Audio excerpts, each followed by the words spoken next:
Welcome to the Deep Faith Podcast, the show where we bridge the gap between ancient biblical truth and modern life with clarity, confidence, and honesty. I'm your host, Katy Jolly, and I'm a pastor and a Bible teacher here to help you study Scripture to discover its true meaning.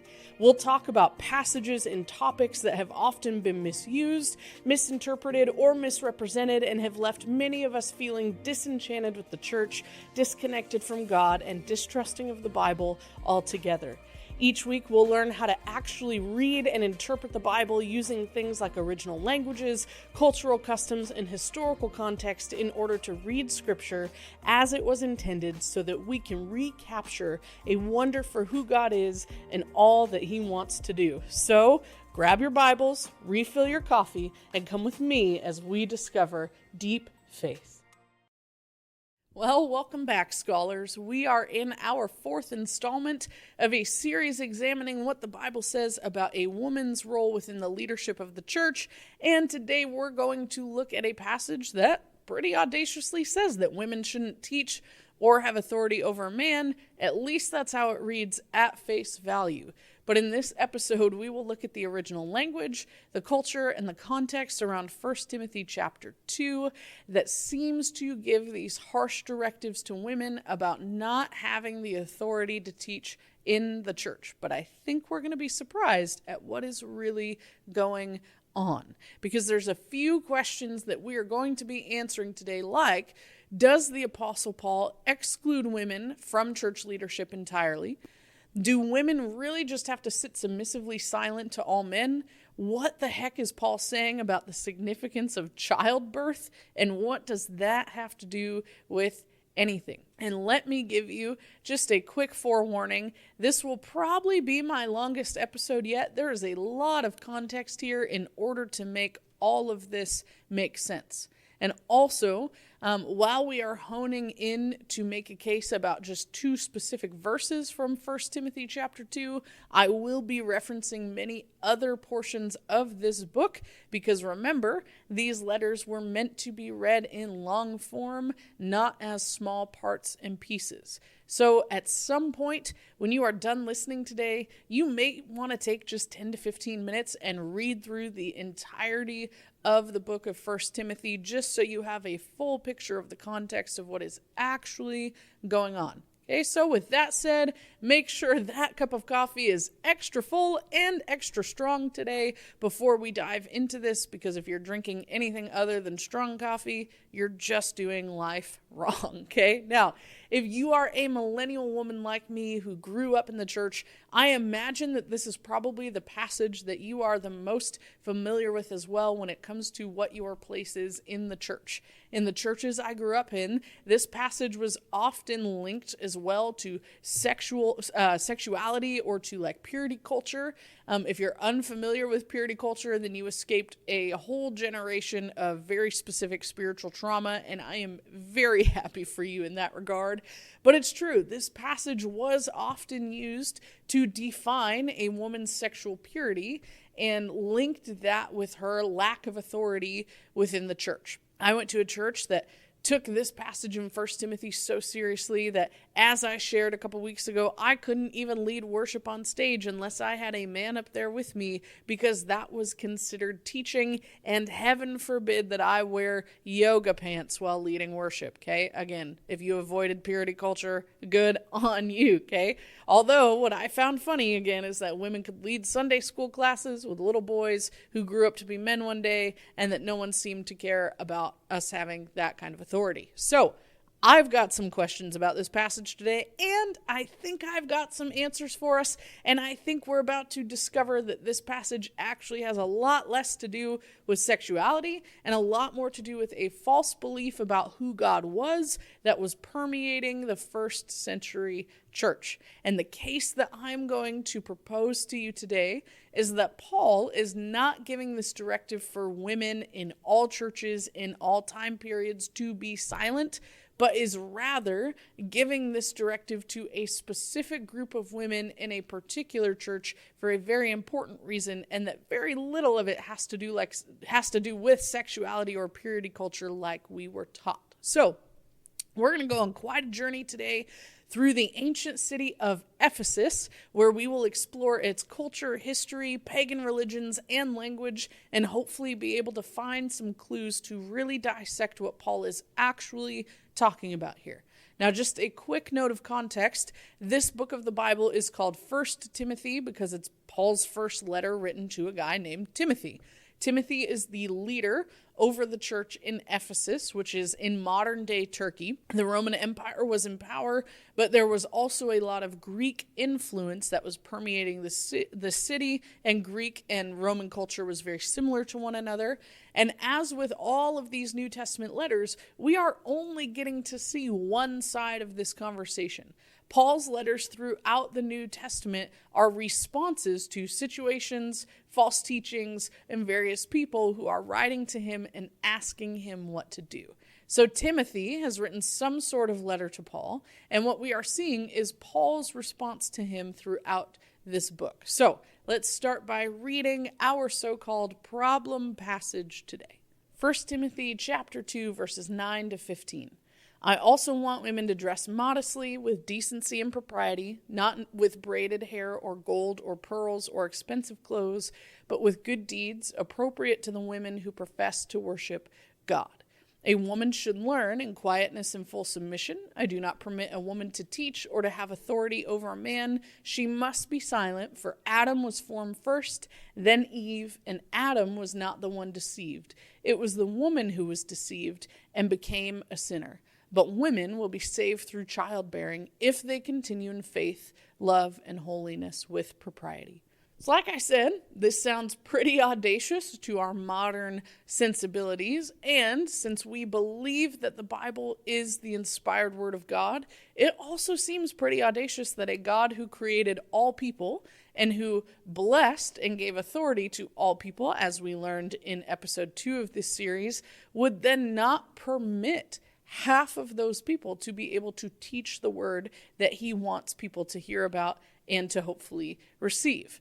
So the case that I want to make to you today is that Paul's words here are not directive to everyone and every church, but rather to the specific church in Ephesus because of what they are experiencing. So let's get to the bottom of this. I'm going to start building my case, as I usually do, by looking at some original language. We're going to look specifically at a few of the words used here and try to understand the original language that our author Paul uses. So the first two words I want to look at are quietness and silent, because these are the same Greek word in these verses. The word is hesukia, and it means stillness or desistance from bustle or language. In both instances of quietness and silent, Paul uses the feminine form of this word.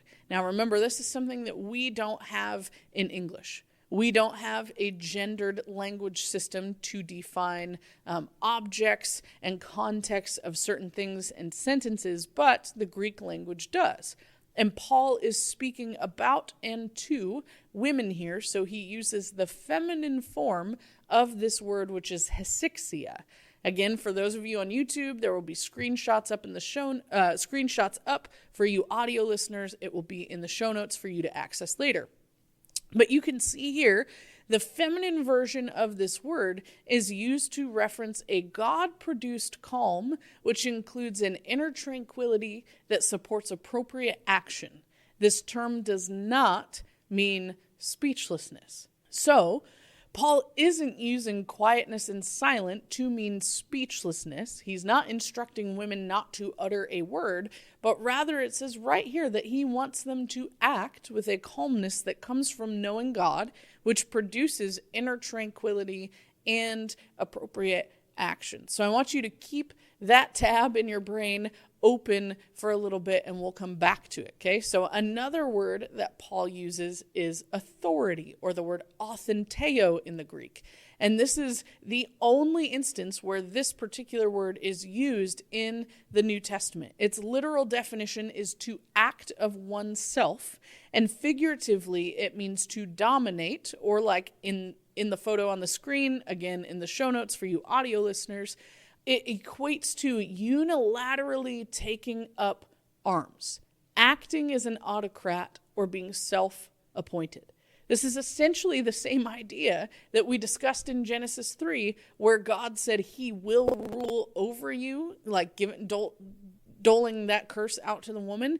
It communicates this sense, in this instance, that the man is ruling over her in a social sense, dictating or defining what the woman was allowed to do or to act like or to be.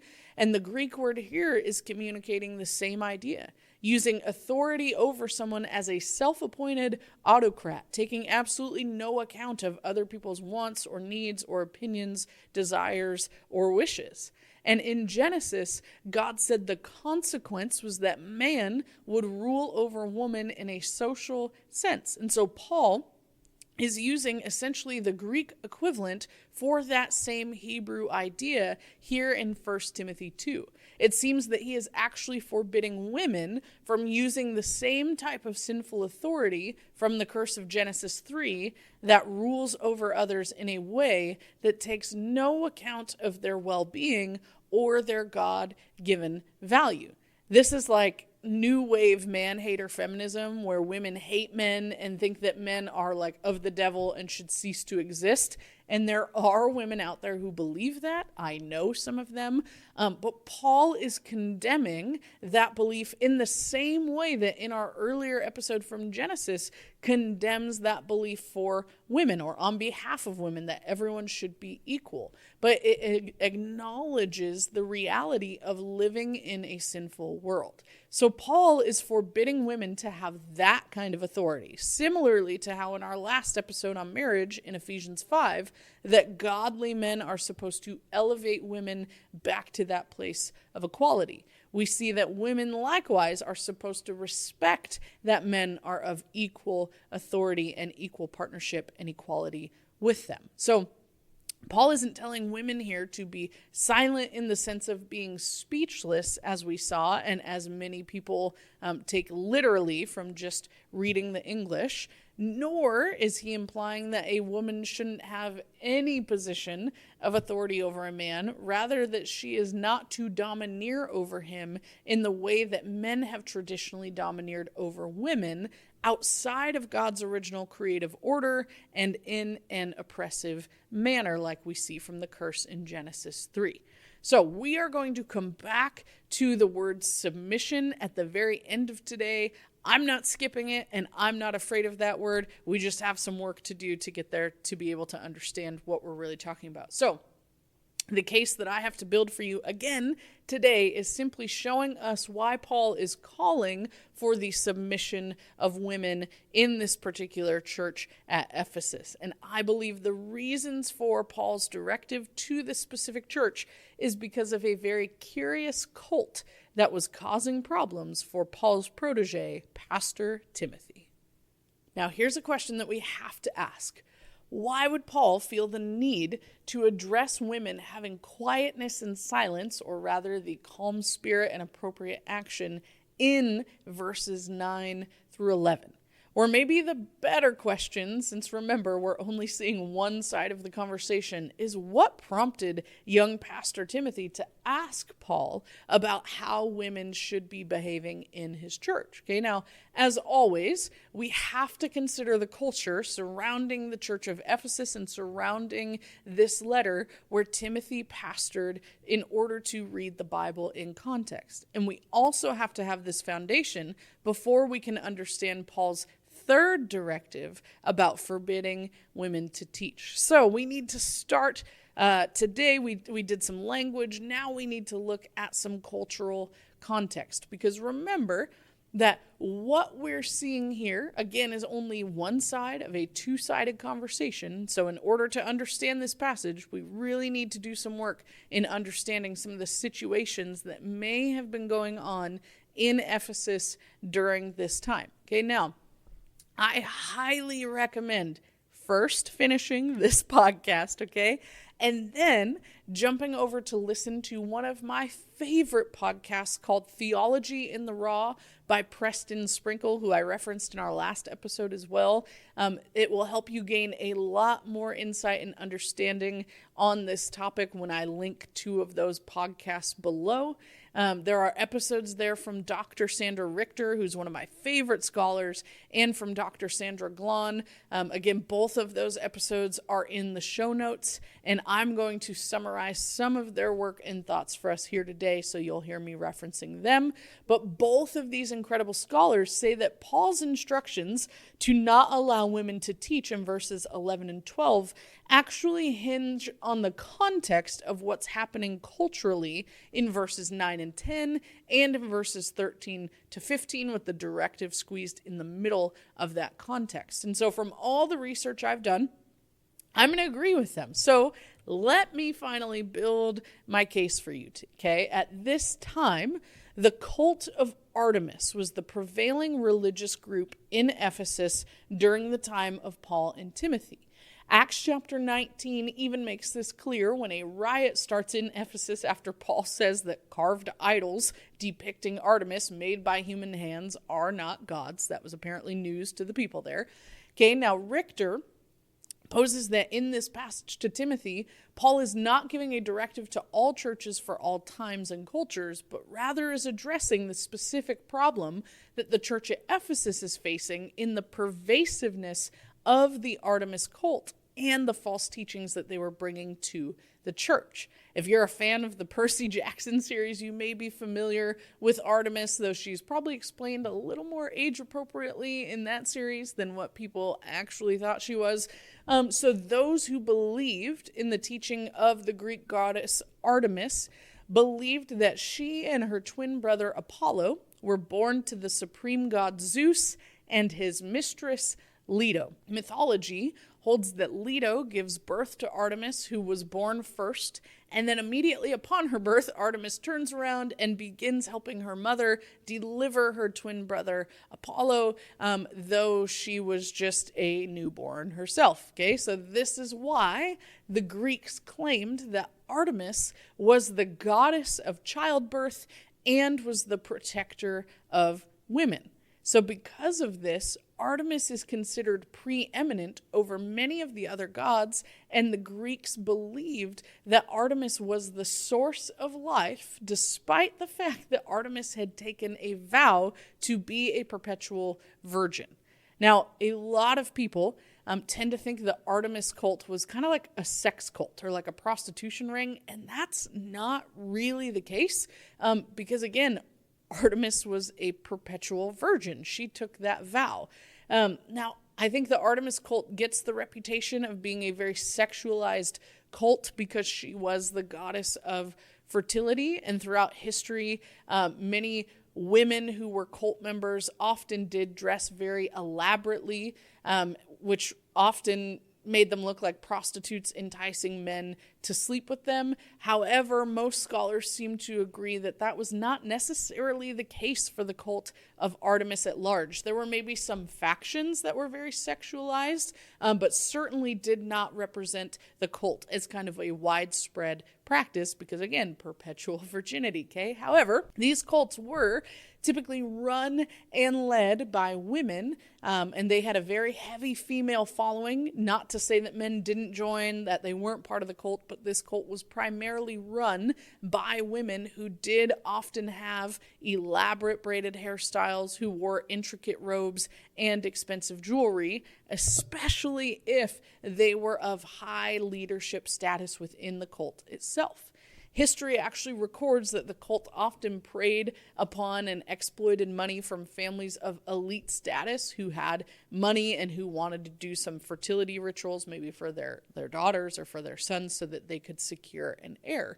And so I guess the thought in that case was maybe to dress for the job you want, which was why the ladies of this cult dressed as high society and were so elaborate. But paintings and carvings that exist of this cult show women who were very extravagantly dressed, who were decorated just to the nines with some expensive jewelry. Okay, now, additionally, When you consider that in his book, The Early Church, Ray Vanderlyn notes that the cult of Artemis often worshipped in a way that was also chaotic, with loud chants, with dramatic presentations and expressions. You kind of get even more context as to what Paul might be talking about, that these gatherings of worship of Artemis always sounded like they were absolute chaos, and these women were loud and they wailed when they gathered together. And so now in verse 9, when Paul says, I also want women to dress modestly with decency and propriety, adorning themselves not with elaborate hairstyles or gold or pearls or expensive clothes, but with good deeds appropriate for women who profess to worship God. I think all of this historical proof and context provides some evidence for my case that Paul isn't giving a directive to all people, but to this specific group of women in the church of Ephesus, and that he's putting parameters around how Christian women were to act and dress in order to distinguish themselves as followers of Jesus from these women who would have been participating in the cult of Artemis. So Christian women were not supposed to put opulence and wealth on display through their clothing or their hair or their jewelry, but rather they were supposed to have the hesychia spirit that called them to a type of well-ordered, calm-spirited life that a person of God should have and should pursue. That a woman of God should be known for her modesty of her good deeds and not of her wealth. And so that's one piece of cultural context that we need to have a full understanding of exactly what is going on here in the broader picture of 1 Timothy chapter 2. But to fully understand what Paul says specifically about women in the church in verses 11 and 12, we're actually going to have to skip those verses for just a moment, and we're going to look at verses 13 to 15 for even more cultural context. So let's read those verses again just for a quick refresher. 1 Timothy 2, 13 through 15. For Adam was formed first, then Eve, and Adam was not the one deceived. It was the woman who was deceived and became a sinner. But women will be saved through childbearing if they continue in faith, love, and holiness with propriety. Again, some really interesting statements here that Paul is making, saying that women should be silent because it was Eve who sinned first. But again, is Paul talking to all women? And then he says that women will be saved through childbearing. Does Paul mean that literally? Is a woman's salvation through having children, or does it make her faith more real? Because that's what Paul is making it sound like. But then that poses the question of, what about women who never get married? What about women who physically cannot have children? What would they do in that case? So Paul, what the heck are you talking about, man? Well, we get to learn even more cultural context. So let's discuss another false ideology that was pervasive at this time and seems to play a role into some of the other things Paul is addressing in this passage. Around the same time that Christian teaching had made its way into Ephesus in the first century ancient world, Gnosticism was also on the rise. And this belief system had to do with the thirst for an idea of kind of ultimate knowledge. Gnosticism, in its most basic form, was the belief that everything of the material world is inherently evil, and that the path to freedom was to attain a vast spiritual knowledge. So, for example, they believed that Jesus was not God, but was more like a divine emissary or an ambassador to bring more spiritual truth to the people. The Greeks often intertwined their belief in the Greek gods with their belief in Gnosticism and put them together. And this is where things get really fascinating, because many who practiced within the Artemis cult and held to Gnosticism at the same time did not agree with Christian teaching from Genesis chapters 1 through 3 when it comes to the idea of sinfulness. Genesis 1 through 3 teaches that Eve committed a sin by disobeying God when she ate the fruit in the garden from the tree of the knowledge of good and evil. Rather, the Gnostics argued that Eve did the wise thing by seizing the power of the spiritual knowledge that was made available to her. And the Gnostics within the cult of Artemis saw this as being like sort of an act of liberation, since Eve made it possible for both her and Adam to be spiritually enlightened to the whole world, or as Genesis teaches, to be like God, knowing good and evil, as the serpent told her in Genesis chapter 3. So instead of believing that she was being confined by the material or physical body, Eve was actually spiritually enlightened by eating the fruit. Okay, now, this obviously is not the Christian belief of the story of Genesis. Christians believe that God created humanity to be with him, created them a garden to live in, and put a tree in the middle of the garden called the tree of the knowledge of good and evil. God said that the humans could eat of any tree in the garden except for that one tree, but then that serpent comes, he tempts human beings, and he tells them that if they eat it, then they will be like God. Now Eve takes the apple and she eats, and she gives it to Adam, who was also there, and he eats. And it's with this act of disobedience that sin enters the world, and that God's whole world is then fractured by evil and by sinfulness. Adam and Eve aren't just suddenly in this mode of spiritual transcendence like the Gnostics believed, but rather they are separated from God's presence, and they give themselves over to sin and to evil desires. And so it seems a bit strange that Paul would need to address the Christian and the Jewish belief of Genesis, especially since Timothy was ethnically Jewish. He was also Greek, but he was Jewish and probably would have known the scriptures, especially the book of Genesis, because that was a common book for the Jews to know and have memorized. And it also seems strange to me that Paul felt it necessary to mention that Adam was formed first, and then Eve, and that Eve was the one who was deceived and who became a sinner. Again, some of the seasoned Christians helping lead this church would have already known that that was the belief, okay? But I also find it interesting that Paul talks about Adam and Eve several different times throughout his writings, but he doesn't always mention that Eve was the one who sinned.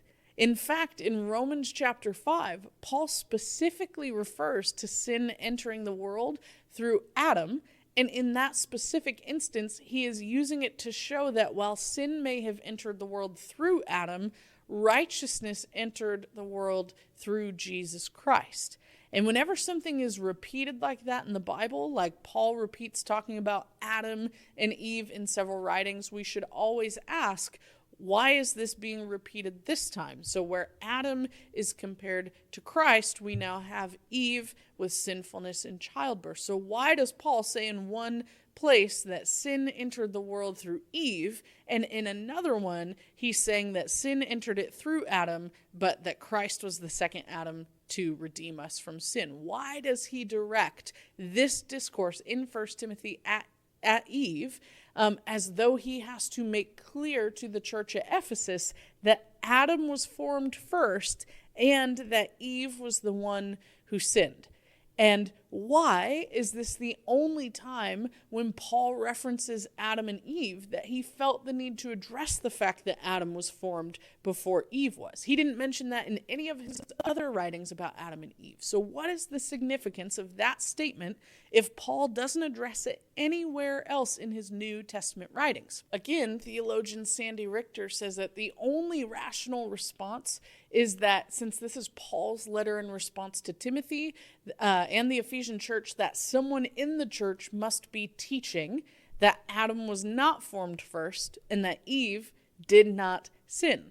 And this actually tracks with the pervading belief of the Artemis cult, which claimed that Artemis is the giver, the source of life, that Artemis came before Apollo and therefore was the giver of life, and held the belief that women were born first and that women were preeminent over men. This is the belief of the Artemis cult. And so if you pair this with the Gnostic belief that Eve's actions were not sinful, but actually spiritually enlightening, then we arrive at Paul's need to address that it was Adam who was formed first by God, that woman was made from the man's rib, and that it was in fact Eve who sinned because she ate the fruit, allowing sin to enter this world. So I believe that what we see in all of this is Paul correcting the Ephesians theology in order to set straight a pervasive false teaching that was entering the church through this cult. Okay, now I know that was a lot, but stick with me because there is actually much more to be said here. Because understanding all of this leads to verse 15, where Paul says that women will be saved through childbearing, but only if they continue in faith, love, and holiness with propriety. There are several important points to be made here. Okay, first, the belief of the cult of Artemis that we just discussed, which Paul is trying to dispel, actually connects this verse to his statement earlier in 1 Timothy chapter 1, verse 4, where Paul writes that the church was not to devote themselves to endless genealogies. There's another scholar named Marge Mosko, I think that's how you say it, who speaks to these endless genealogies, and she says they're often better known as eons, which is essentially a measure of geologic time. And these measures of time were being practiced by the Gnostics in order to try to find a link between their gods and humanity.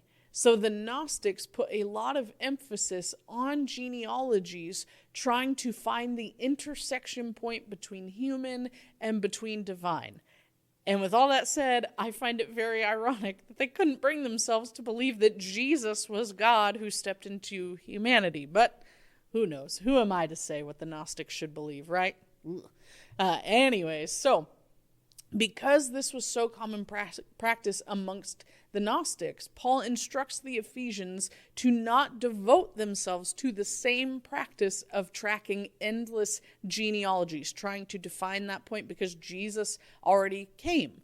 Okay, now remember, we always have to interpret the part based on the whole, and remember, it wasn't the original writers who added these titles and chapters. These letters were meant to be read as a whole unit. So I think if Paul were addressing this Gnostic teaching back in chapter 1 of this book, then I think there's a strong case to be made that he is also addressing this false belief here in chapter 2. And this is what I believe the evidence shows us. That when Paul writes 1 Timothy 2:15, talking about women being saved through childbearing, he isn't giving a directive to all women or tying our salvation to childbirth, but instead he is addressing a false theology in which the Gnostics believe that all of life began with Artemis. But Paul is showing them that life itself actually began with Eve, the first woman who was created by God, who does actually have a traceable genealogy, and that is the true origin of all of human life. And my favorite part of this whole thing is that for as enlightened as the Gnostics claim to be, they apparently forgot that Artemis was born as a baby to her mother Leto. So why is Artemis considered the origin of life when she was born to another woman? It make sense. The math ain't mathing, okay? There is also the fact that she asked her father Zeus for the gift of perpetual virginity, so she was not bound to marriage or to childbearing, which makes all of the Greek and Gnostic belief of Artemis even more ironic, since she would have never given birth to anyone. I don't know. Like, people say that Christians are crazy for believing the Bible. I think that's pretty crazy. Maybe they're just more spiritually enlightened than I am. You tell me, okay? Now, there is one more piece to verse 15 here that I think really rounds out and really solidifies our case for what Paul is speaking to in verse 15. When Paul says that women will be saved through childbearing, he uses the Greek word which actually articulates two ideas. One usage of the word means deliver from the penalties of messianic judgment. Okay, so you're being saved, you're being delivered from God's judgment. This is how it's used in the Old Testament book of Joel chapter 2, for example, okay? But it's the second idea of this word that Paul actually communicates in 1 Timothy 2:15, where it means to save from the evils which obstruct the reception of messianic deliverance. Or more simply put, you are saved from the things that prevent you from belief in Jesus. So for anyone, but especially the women in Ephesus, to put their belief in the endless genealogies of the Gnostics or in Artemis as the source of life and humanity would naturally keep them from believing in the truth of who Jesus was as the Messiah.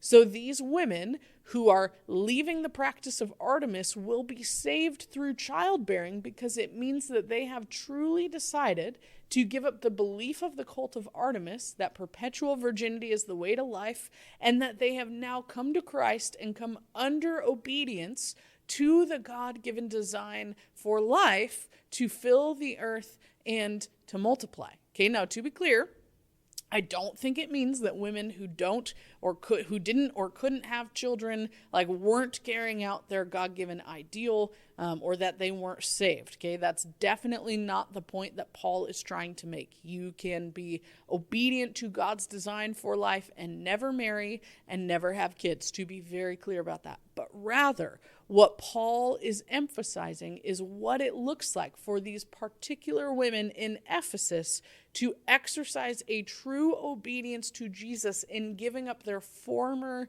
belief system. So really it seems that's what is happening, as we saw in verses 9 and 10 and now in 13 through 15, is that Paul is communicating that the women of Ephesus must leave behind any belief that is tied to Artemis and tied to the Gnostics if they are going and professing to be true believers of Jesus, which includes dressing modestly and displaying godly behavior through your actions, your clothing, and your lifestyle, as he says in verses 9 and 10, and by having the correct belief about who God is as the giver of life and his created order of the world in verses 13 through 15. All right, we've already done a lot of work on this passage, but I think there are a few more things that are important to note here, okay? Because in 1 Timothy 5, Paul also gives some instructions to the widows in Ephesus. And this may seem like a weird thing to reference here, but remember, these letters were meant to be read in long form. They were one fluid idea most of the time. And so, again, what I'm about to present does matter to the case that we're building about what Paul said about women being pastors and elders. So in 1 Timothy chapter 5, jumping ahead, verses 9 through 10, Paul instructs that no woman can be considered a widow unless she is over the age of 60. And in verses 11 through 15, he says that young widows should remarry. This is a very different command compared to the one that he gives in 1 Corinthians 7 and 8, where he specifically instructs widows of any age to stay single in honoring God and doing the work of ministry solely for the Lord. So why does Paul seem to contradict his own instructions to widows between his writing in 1 Timothy and his writing in 1 Corinthians? Okay, well, first, I think Paul's different instructions to the widows at Corinth versus the one in Ephesus prove that these writings are not things that are prescribed to all people in all times, in all cultures, everywhere, but that they are written to specific churches in specific times and situations. Otherwise, I think his instructions would have been the same to both sets of widows. So I feel like that one probably goes without saying. Secondly, scholar Sandra Glahn notes that the word widow in Greek simply means a woman without a husband. It doesn't necessarily mean that her husband had died like we tend to think of it, although that can be the case, which again is why language is important. So when we consider that the Artemis cult was made up primarily of women who dedicated themselves to perpetual virginity, then I think Paul's intentions behind his instructions for widows in 1 Timothy becomes a bit more clear. It seems that in this particular case, he is likely addressing the virgin women who would have been without husbands using the word widow, which is why he encourages young widows of Ephesus to get married. This makes even more sense in 1 Timothy 5:13, where Paul is addressing the problem of these young women who go house to house to gossip and to be idle. Glahn again notes that the word gossip in Greek actually means like spreading a false ideology. We just tend to think of it as like talking poorly about someone, talking behind their back, which can be true. And it's kind of the same thing. You're spreading a false ideology about that person. Okay, so that's the idea, is gossip is spreading a false ideology. You're spreading a falsehood about someone, and in this case, these widows or young unmarried women of Artemis were spreading false ideas about Jesus and about Christianity as they idly gossiped from house to house. And she explains that this is like the idea that they're going door to door, like they're proselytizing. They're trying to sell extended warranties, right? They were trying to evangelize the message of Artemis. And so Paul is urging these young women to leave behind the false ideology of perpetual virginity from Artemis and become women of God's purpose who work to restore God's creative ideal in Genesis by partnering with a husband for the equal work of multiplication and stewardship. Now, again, to be clear, I'm not saying that you can't do that if you aren't married. It's just that that is what Paul is saying when he is addressing these women in the context that they're in, which is why Paul's command was for the young widows to marry, but that a woman can be considered a widow and thus cared for financially by the church only if she is over the age of 60 and has a proven track record of faithfulness to her husband, indicating that she was then in fact a true widow whose husband had died, and that she is known for her godly character, as Paul writes in chapter 5, 9, and 10. Okay, but wait, there's more. There really is one more thing to address here in Paul's writing to Timothy before we circle all the way back around to our original problem verses. Okay, let's talk about the piece de résistance. My husband speaks French and he would have hated that. What Paul writes in 1 Timothy 3 about the position of elder of the church being limited to men, he says things like he must be married, he must lead his family well, deacons or elders of the church must be faithful to one wife. Okay, these are all very good ways to live, but this does sound like Paul is limiting the office of pastor and elder to men. So what does he mean here? Okay, well, at this time, men were a part of the Artemis cult, but the women spreading these false doctrines were far more pervasive, which makes sense considering all that we have already talked about. Hence, Paul's instruction to exclude women from the teaching of the word and leading in the church of Ephesus. This false ideology was pervasive primarily among the women of Ephesus, but not so much among the men in the city or in the church. And so this also brings understanding to his instructions in chapter 3 that elders of the church in Ephesus are also to be trustworthy men who meet very specific requirements, that there's a bit more safety around having men in Ephesus in leadership within the church because the probability of their belief in Artemis coming through male leadership for this church was much less likely, and hence also his instruction that they are to be a husband of one wife. They would be married, not a part of Artemis's ideology, okay? Woo-wee. All right, so when we stack all of this evidence on top of each other with a female-led cult, with beliefs about perpetual virginity, the weaving of Gnosticism with the Greek gods, how the cult dressed and behaved, how the young women of the cult refused to marry out of false belief, and how they went door to door spreading this false ideology. And I'm sure there are other facets and facts that I have missed here because we've talked about a lot of them today. But when we take all of that evidence about the surrounding historical and cultural context of the city of Ephesus into consideration, when we stack it all together, then when we go back and read our problem passage in 1 Timothy 2, 9 through 15, it says a woman should learn, and this is particularly 9 and 10, a woman should learn in quietness and full submission.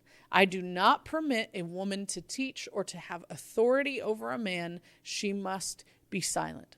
I really believe that what we see is that Paul is not excluding all women from being teachers, leaders, or elders in the church, but rather it just applies to these women in the church at Ephesus. These women were the primary perpetrators of false doctrine, of chaos, of opulent and chaotic living. They brought in all these ideas to steer people away from the saving message of Jesus and his gospel, which is why Paul now calls these women to submit to the leadership of the men in the church, because Paul is seemingly trying to help Timothy bring an organized structure to the church in order to fight this false doctrine. And unfortunately for Ephesus, this meant that at this time they had to exclude women from the leadership in this church so that they could protect the sanctity of the Christian doctrine and the Christian community, since Christianity was just beginning to find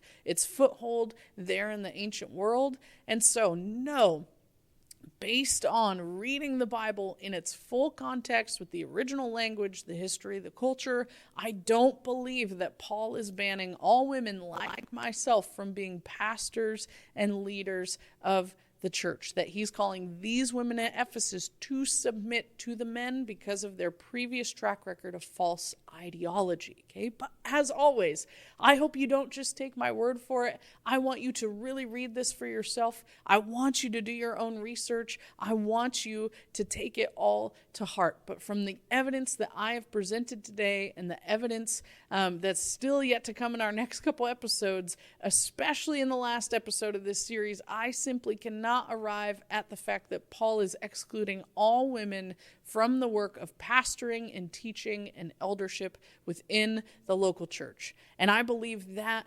misunderstanding the context of this passage, not looking into history, and misinterpreting some of the original language has caused this passage to be misunderstood and to exclude half of the church from ministry that God may have for them. So that's why I always say, study the Bible for yourself. Okay, now again, you can also find Sandy Richter's and Sandra Galan's books and their resources and their podcasts in the show notes. You can find them at my Amazon link. We've got 2 episodes left in this series. I'm very excited for them. We're going to keep building this case about why the Bible actually says women can and should be pastors. And our passage next week comes from 1 Corinthians 14, 33 to 35. So you have some time to read that and to research on your own. But until then, if you were encouraged by anything today, if you were challenged to want to read scripture more,